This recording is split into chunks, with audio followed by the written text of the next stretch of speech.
Estás escuchando el 8º episodio de Lucha Libre al Desnudo, la serie documental donde yo, Javier Montes, les contaré historias reales contadas por los mismos luchadores, tanto en podcast, documentales, libros, etc.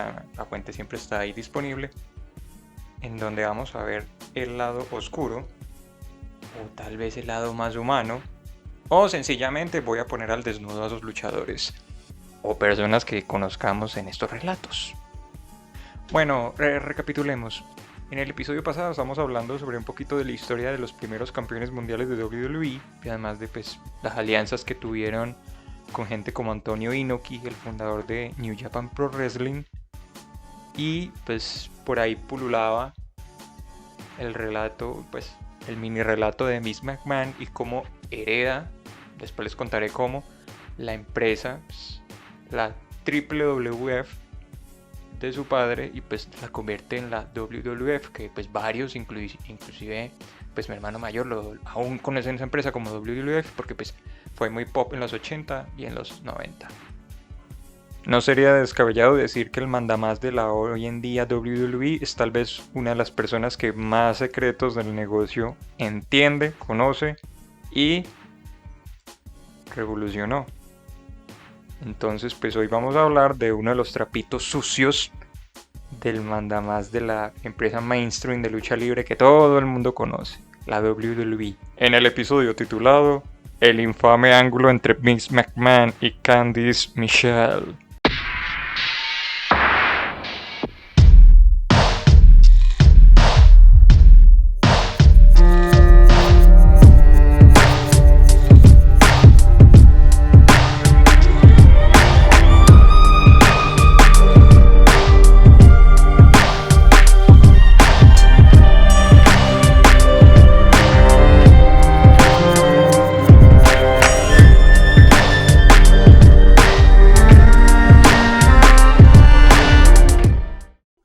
¿Quién es Candice Michelle?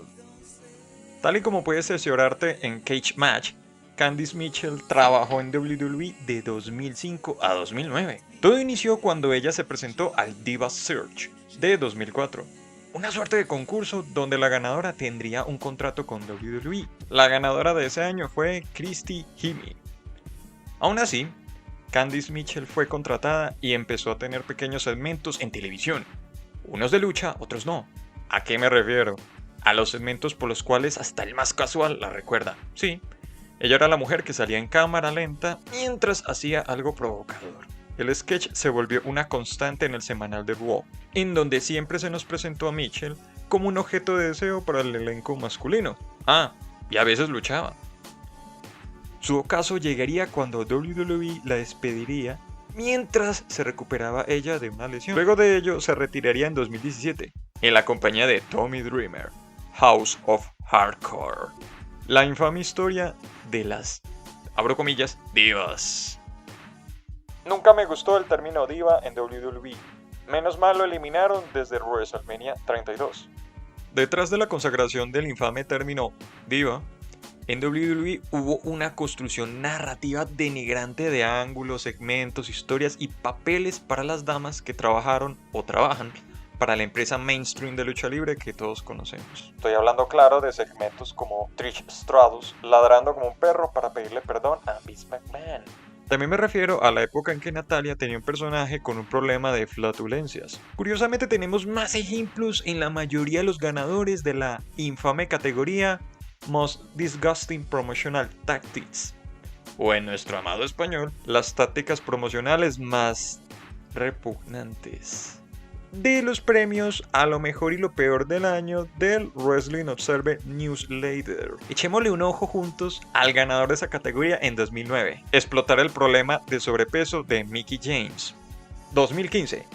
La muerte de Ric Flair, usada para avanzar en la rivalidad entre Paige y Charlotte. Si nos vamos a la categoría de peores rivalidades, también encontramos a la división femenil de WWE. 2014, Brie Bella contra Nikki Bella. 2015, Team PCB contra Team Bad versus Team Bella. Y la más reciente en 2018, Sasha Banks contra Bayley. Parece que la polémica división femenil ha sido víctima de prejuicios machistas, que van desde ángulos de embarazos falsos, matrimonios y objetos de deseo. Segmentos donde no son más que un atractivo visual para el público masculino, donde sus vestuarios y la ausencia de ellos eran una provocación. Ninguna lucha de Brass and Panties será recordada por su calidad luchística, además de historias donde su papel no va más allá de una dama en apuros, una dependiente, una, en palabras de Maná, mariposa traicionera. Todo esto lo pudimos escuchar en la Pipe Bomb de AJ Lee, que, aunque quedó corta en comparación a lo que pudo haber dicho, nos dio más cosas que pensar de la decadencia de las divas. No estaría de más concluir acá que actualmente la división de féminas es de lo menos interesante en Raw o en SmackDown. Pero bueno, eso pasa cuando contratas a alguien ajeno al mundo de las luchas y que se mofa de eso. ¡Ah, caray! ¡La despidieron! Por consiguiente, no es de extrañar que ciertos trapos sucios de la empresa de lucha libre más conocida a nivel mundial salgan a la luz y no se ponga en duda. Aquellos que conocen los antecedentes de WWE y su manejo a las mujeres no van a levantar ni una ceja al escuchar la siguiente historia que les voy a relatar. Los superpoderes sexuales de Mr. McMahon. Según se reportó en la sección de lucha libre de la página web 411 Mania, el ex escritor creativo de WWE, Jensen Karp, habló sobre su experiencia escribiendo para WWE, la cual definió como divertida. Él trabajó allá de 6 a 7 meses. Karp cuenta que durante esos meses en el gigante del deporte espectáculo, en el lejano 2006, Vince McMahon se encontraba en una historia con Candice Michelle. Para él era claro que McMahon quería intimar con ella. La excusa fue un relato donde McMahon tenía poderes curativos. Esta fue la historia previa a la rivalidad con Shawn Michaels, donde Miss McMahon se proclamó a sí mismo un dios. Aquí se nos contaba que al tocar la zona afectada la curaba al instante, lo que nos llevó a un segmento con Michelle donde él la curaba de una tos al tocar su pecho. McMahon quería continuar con esas escenas, pero Michelle necesitaba una nueva dolencia a curar.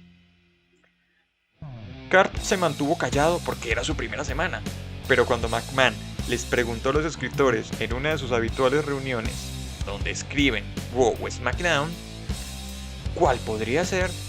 Karp respondió labiangitis, o bueno, en nuestro español sería algo como labiangitis, algo así como una inflamación en los labios, para hacer corto el cuento.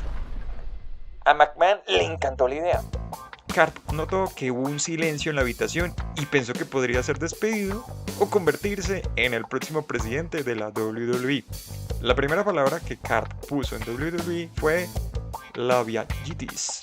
Pero no pudieron estirar más el chicle y finalmente dejaron atrás lo de los poderes divinos del mandamás de WWE, aunque eso no evitó que tuviera muchos segmentos, porque sí, con Michelle coqueteándole y a veces llegando a más.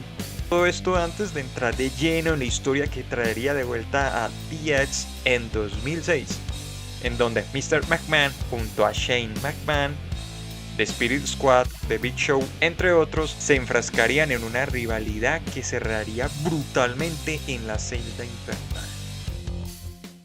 El otro lado de la moneda. Una más y nos vamos. El 11 de enero del 2021, en una entrevista con Wrestling Inc., Michelle dio su punto de vista sobre el papel que desempeñó en WWE. Yeah, I remember it was awkward. I do think there was like 2, maybe 3. I can't quite remember, to be honest. Yeah. But it was also just how it was back then. Like everybody, I remember it just kind of like trickled down from girl to girl. Like everybody kind of went through that. It wasn't, I mean, even though it's awkward to do, it was just kind of part of my job. You know, it wasn't like intimacy or, you know, it was, you know, we think of it like we're actresses and we're gonna win a Emmy nomination or something, you know, we're young and we're dumb and we're innocent and we're happy to be working, and that's just part of it. Bueno, esta fue la historia de esta noche. Muchas gracias a aquellos que están apoyando este proyecto. Los invito a estar pendientes de los episodios siguientes de la segunda temporada de Lucha Libre al Desnudo.